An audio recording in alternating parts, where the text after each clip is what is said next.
கடகராசியில பிறந்து உங்க லக்னத்திலேருந்து 5, 7, 8, 12 சுக்கிரன் செவ்வாயோ செவ்வாய் ராகுவோ சேர்ந்து இருந்தால் சந்திரன் மற்றும் சுக்கிரன் இணைஞ்சிருக்காங்கன்னா உங்களுடைய வாழ்க்கையில தேவையில்லாத உறவுகள் உங்களை சேர்ந்து பற்றிக்கொள்ளும். யாராவது அப்ரோச் பண்ணாலும் விட்டு விலகுவது உங்க குடும்பத்துக்கு நல்லது, அதை விட முக்கியமா உங்களுக்கு நல்லது. நார்மல் ஃப்ரெண்ட்ஷிப்பா தான் ஆரம்பிக்கும், தொடங்கும் போது அதுவே காலப்போக்கில் காதலாக மாறி.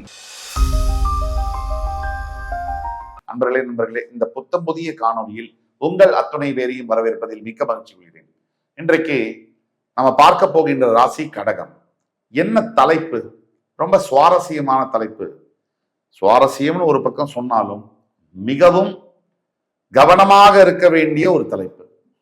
அதாவது இன்றைய கால சூழ்நிலையில் பல குடும்பங்கள் சிதறுவதற்கான one of the main reason, ஒரு முக்கிய காரணம் தேவையில்லா உறவுகள். திருமண பந்தத்தில் இருக்கக்கூடிய பல அன்பர்கள் திருமண வாழ்க்கையில் ஏதோ ஒரு சலிப்பு, வெறுப்பு, ஒரு பிடிக்காம போகக்கூடிய தன்மை, பல காரணங்கள் இருக்கு, நூற்றுக்கணக்கான காரணங்களுக்கெல்லாம் இன்றைய கால சூழ்நிலையில் பெரும்பாலான திருமண பந்தங்கள்ல மேரேஜ் ரிலேஷன்ஷிப் பிரேக் ஆகுறது ட்ரஸ்ட் ஃபேக்டர், கேரக்டர் இஷ்யூஸ்னால, தேவையில்லாத உறவுகள்னால. ஒண்ணு உண்மையிலேயே அவங்க எந்த தப்பும் பண்ணல, இல்ல தப்பு பண்ணிருக்காங்க, அது குடும்பத்தை பாதிச்சிருக்கு. இது ரெண்டு தான். தப்பு பண்ணாதவங்களை சந்தேகிச்சும் விவாகரத்து நடந்திருக்கு, தப்பு பண்ணவங்களை வெறுத்தும் விவாகரத்து நடக்குது. இதுல எந்தெந்த ஜோதிட ரீதியாக எந்தெந்த அமைப்புகளில் தேவையில்லா உறவுகள் வரக்கூடிய வாய்ப்புகள் இருக்கு. எதுக்கு இதை சொல்றோம் அப்படின்னா, இது ஒரு நெகட்டிவ் சப்ஜெக்ட் அப்படிங்கிறதுனால இல்லை. இந்த மாதிரி விஷயங்கள், இந்த மாதிரி அமைப்புகள் தெரிஞ்சுக்கிட்டா, இந்த இன்ஃபர்மேஷன் தெரிஞ்சுக்கிட்டா, ஓ நம்ம ஜாதகத்துல இப்படி இருக்கு, இந்த மாதிரி ஏதாவது extra marital affair, extra relationship வருதுன்னா அதை எப்படி நம்ம அவாய்ட் பண்ணிக்க முடியும் அப்படிங்கிறதுக்காக தான் இந்த எபிசோட் நம்ம தொகுத்து வழங்குறோம். இப்ப நம்ம பேசக்கூடிய இதெல்லாம் பொது பலன்களே. குறிப்பிட்ட பிறப்பு ஜாதகமே யூனிக் ஜாதகம், ஒவ்வொரு ஜாதகமும் தனிப்பட்ட ஜாதகம். அதுல நாம சொல்லக்கூடிய அமைப்பு இருந்தாலும் சில பல மாற்றங்கள் இருக்கும் போது நம்ம பலன்கள்லையும் மாறும். 65% நம்ம பலன்கள் ஒத்துப்போகும், 75% ஒத்துப்போகும். ஒரு 25% பிறப்பு ஜாதகத்தில் இருக்கக்கூடிய சூட்சமங்கள், ரகசியங்கள், நாம் சொல்லக்கூடிய பலன்களை மாறுபட்டு இருக்கும். உங்களுக்கு ஏதாவது சந்தேகம் இருக்குன்னா கீழே கொடுக்கப்பட்டுள்ள வாட்ஸ்அப் நம்பர்ல எங்களை தொடர்பு கொண்டு பேசும்போது உங்களுடைய ஜாதகத்தை ஆன்லைன் முறையிலோ அல்லது நேரிலோ பார்த்து துல்லியமாக, இப்போ ஒரு பிரச்சனை போயிட்டு இருக்கு அப்படின்னா அதுக்குண்டான சொல்யூஷன் என்ன, சொல்யூஷன் வருமா இல்லையா, சொல்யூஷன் எப்ப வரும், அந்த சொல்யூஷன் எப்படி வரும், இதற்கான பதில நாம துல்லியமா கணித்து தர முடியும். வாங்க பார்க்கலாம், விரிவா பேசலாம். ஒரு கடகராசிக்காரருடைய ஜாதகத்துல லக்னம் லான் இருக்கு இல்லையா, அங்கிருந்து 5, 7, 8, 12, திருப்பியும் சொல்றேன் 5, 7, 8, 12 இந்த இடங்கள்ல சுக்கிரன் செவ்வாய் இணைந்திருந்தாலோ செவ்வாய் ராகு இணைந்திருந்தாலோ இவங்களுக்கு தேவையில்லாத உறவுகள், இந்த எக்ஸ்ட்ரா மேரிட்டல் அஃபையர் என்பது வரக்கூடிய சாத்தியக்கூறுகள், பாசிபிலிட்டிஸ் ரொம்ப அதிகமா இருக்கு. இதை நம்ம புரிஞ்சுக்கணும். உடனே இந்த மாதிரி ஜாதகத்துல இருக்குன்னா கண்டிப்பா அவங்க எக்ஸ்ட்ரா மேரிட்டல் அஃபேர்ல தான் இருக்காங்கன்னு உறுதியா சொல்ல முடியாது. அதாவது 75% இந்த மாதிரி வரக்கூடிய பாசிபிலிட்டி இருக்கு. அப்படி வந்தால், ஒருவேளை ஆல்ரெடி அவங்களுடைய ஆக்டிவிட்டிஸ்ல நமக்கு சந்தேகம் இருக்கு அப்படின்னா பொறுமையா தான் டீல் பண்ணணும் இந்த பிரச்சனைகளை. இது ஆத்திரப்பட்டு கோவப்பட்டு நமக்கு இன்னொரு நபருக்கு, அதாவது இன்னொரு பார்ட்னருக்கு மிகப்பெரிய காயத்தை அது விளைவிக்கும், பயங்கர ஹர்ட்டை காமிக்கும். ஒரு சொந்த கணவர் தப்பு பண்ணிட்டார், மனைவி தப்பு பண்ணிட்டாங்கன்னா அதை விட ஒரு பெரிய காயம் இருக்க முடியாது. ஆனாலும் அந்த சந்தர்ப்பத்திலும் கூட குழந்தைகளுடைய எதிர்காலத்தை பாவிச்சு பொறுமையாத்தான் நம்ம டீல் பண்ணணும். அவசரப்பட்டா காரியம் கெட்டிடும். ஏன்னா இந்த அமைப்பே அக்ரஸிவான அமைப்பு.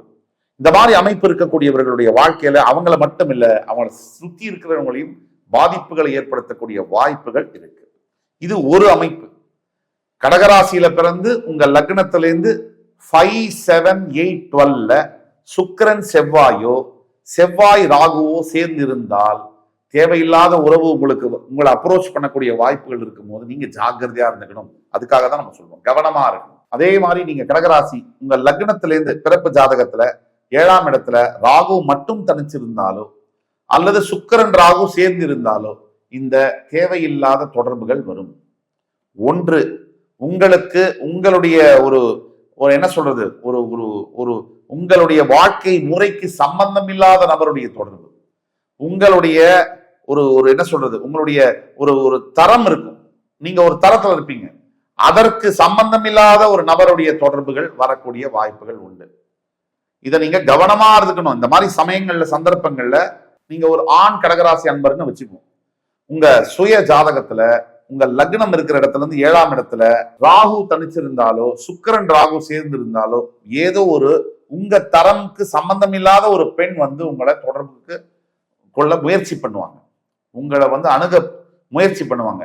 தவறான ஒரு உறவுக்கு அது வழிவகுக்க கூடும். அங்க நீங்க ஜாக்கிரதையாக கவனமாக இருக்க வேண்டும். அதுதான் எங்களுடைய வேண்டுகோள். அதே மாதிரி நீங்க கடகராசி உங்க பிறப்பு ஜாதகத்துல லக்னத்திலிருந்து 12th ஹவுஸ் 12ஆம் வீட்டுல சந்திரன் மற்றும் சுக்கிரன் இணைஞ்சிருக்காங்கன்னா கண்டிப்பாக உங்களுடைய வாழ்க்கையில தேவையில்லாத உறவுகள் உங்களை வந்து சேர்ந்து பற்றி கொள்ளும். அதனால குடும்பத்துல மற்றும் நிம்மதியில பணத்துல மிகப்பெரிய பிளவுகள் வரக்கூடிய வாய்ப்புகள் இருக்கு. இதெல்லாம் ஏன் சொல்றோம்னா இன்னைக்கு காலகட்டத்துல வாழ்க்கை சூழ்நிலையில எக்ஸ்ட்ரா மேரிட்டல் அஃபேர்ஸ் அப்படிங்கிறது மிகவும் பெருகி இருக்கு. அதாவது சமுதாயம் ஃபுல்லா இருக்கு. ரொம்ப கவனமாக இருக்க வேண்டும். பல குடும்பங்கள் இன்றைக்கு அழிந்து போவதற்கான காரணங்கள், பல குழந்தைகளுடைய எதிர்காலம் கேள்விக்குறியாவதற்கான காரணங்கள் இந்த எக்ஸ்ட்ரா மேரிட்டல் அஃபேர்ஸே.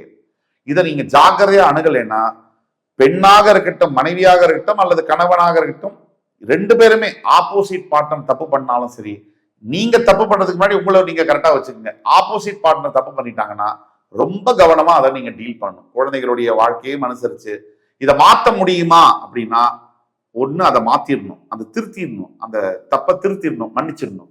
இல்ல அந்த இடத்துல இருந்து குடிபெயர்ந்து வேற இடத்துக்கு போய் குடும்பம் சூழ்நிலை வந்து மாறிடுச்சுன்னா நிம்மதியா ஆகும். அதை விட்டுட்டு அதே இடத்துல இருந்தீங்கன்னா இன்னும் மொத்த குடும்பத்தையும் அது பாதிக்கக்கூடிய, எந்த தவறும் செய்யாத குழந்தைகளை பாதிக்கக்கூடிய, இன்னைக்கு அதுதான் நடக்குது. எதுவுமே தப்பு செய்யலாத குழந்தைகள், அப்பா அவர் தப்பு பண்றாரு இல்ல அம்மா தப்பு பண்றாங்கன்னா குழந்தைகள் தான் பாதிக்கப்படக்கூடியது. தப்பு பண்ற பெரியவங்க போயிடுறாங்க, வேணும் வேணாம்னு சொல்லிட்டு டைவர்ஸ் வாங்கிட்டு போயிடுறாங்க. இந்த குழந்தைகள் படக்கூடிய அவஸ்தை என்ன, அதுகள் கோத்ரூ பண்ணக்கூடிய எமோஷனல் அந்த ட்ரௌமா என்ன, இதெல்லாம் யோசிச்சு பார்த்து உங்களுடைய வாழ்க்கையும் சரி, ஒரு வயதுக்கு பிறகு நீங்கள் செய்த தவறு என்ன அப்படிங்கிறத உணரும் போது மிகப்பெரிய ஒரு மன வலி அது கொடுக்கும். அதனால தயவு செய்து இப்ப நாம சொல்லக்கூடியது கடகராசி என்பவர்களுக்கு பிறப்பு ஜாதகத்துல லக்னத்திலிருந்து எந்தெந்த இடத்துல எப்படி கிரக சேர்க்கை இருந்தால் இந்த எக்ஸ்ட்ரா மேரிட்டல் அஃபேர்ஸ் வரக்கூடிய வாய்ப்புகள் இருக்கு. அதனால நீங்க கவனமாக இருக்கணும். யாராவது அப்ரோச் பண்ணாலும் விட்டு விலகுவது உங்க குடும்பத்துக்கு நல்லது, அதை விட முக்கியமா உங்களுக்கு நல்லது. அதே மாதிரி கடகராசி நீங்க உங்க பிறப்பு ஜாதகத்துல லக்னத்துக்கு 7ஆம் இடம் அதிபதி, லக்னத்துடைய 7ஆம் இடம் களத்திரஸ்தானத்துக்கு அதிபதி 6, 8, 12ஆம் வீடுகளில் மறைந்திருந்தாலோ பாவ கிரக சேர்க்கை பெற்றிருந்தாலோ நிச்சயமாக தேவையில்லாத பழக்க வழக்கங்கள் ஏற்படக்கூடிய வாய்ப்பு. நீங்க எப்படின்னா எல்லாரும் நல்லவங்க தான் பிறக்கும் போது சந்தர்ப்பங்களும் சூழ்நிலைகளும் ஒரு மனிதனை மாற்றுகிறது. நீங்க அதுக்கு வழிவகுக்க கூடாது. சந்தர்ப்ப சூழ்நிலை எப்படி இருந்தாலும் நீங்க ஸ்ட்ராங்கா இருந்தீங்கன்னு சொன்னா உங்க குடும்பம் சேவ் ஆகும். இல்லைன்னா நீங்களும் பாதிக்கப்பட்டு அவமானப்பட்டு எந்த பாவமும் அறியாத குழந்தைகளையும் பாதிக்கும். ஆக கடகராசியில் இருக்கக்கூடியவர்களுக்கு எந்தெந்த அடிப்படையில் இருந்தால் தேவையில்லாத உறவுகள், ஒரு நார்மல் ஃப்ரெண்ட்ஷிப்பா தான் ஆரம்பிக்கும் தொடங்கும் போது, அதுவே காலப்போக்கில் காதலாக மாறி மறுபடி மொத்த குடும்பத்தையும் அழிக்கக்கூடிய வாய்ப்புகள் இருக்குன்றதுனால ஜாக்கிரதையாக இருக்கணும்னு சொல்றோம். ஆக இந்த எபிசோடு உங்களுக்கு பிடிச்சிருக்கும்னு நம்புறேன்.